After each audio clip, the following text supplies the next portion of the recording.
Ej, Gala, Lusa in Alja kličejo. A res? Iz kje pa? Iz Strasburja. Kaj pa delate tam? Super je, naša šola redno obiskuje Evropski parlament.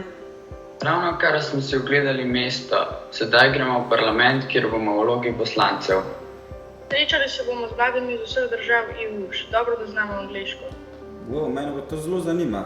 Ja, a nas še ne spremljaš na Instagramu in Facebooku? Vsi smo tam. Pridi z nami, da ti pokažemo, kako je.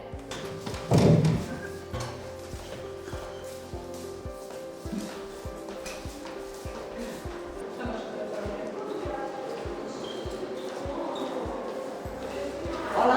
Živijo. Imamo novo kandidata za EPAS. Te pa zmeri si tam. Bomo lahko malo razložiš, kaj je? Ja, EPAS je projekt, v katerem mi kot mladi ambasadorji Evropskega parlamenta predstavljamo Evropsko unijo, njeno politiko, pa vse druge probleme.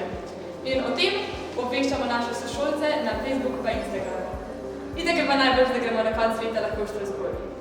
To se sliši zelo zanimivo, ampak jaz ne vem, če imam dovolj časa, pa tudi kar zahtevno se sliši. Nace, itak se vsebino, ki jo boš predstavil, zbereš sam.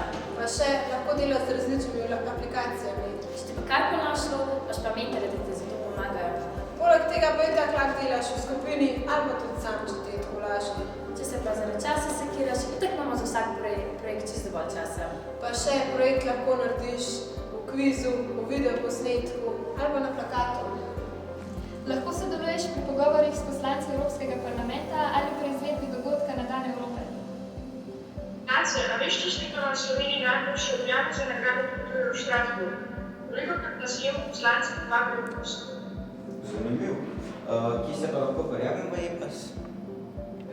Tako pol pet, enkrat zvečer. Sva del. Oba, mi pa sodelujeva.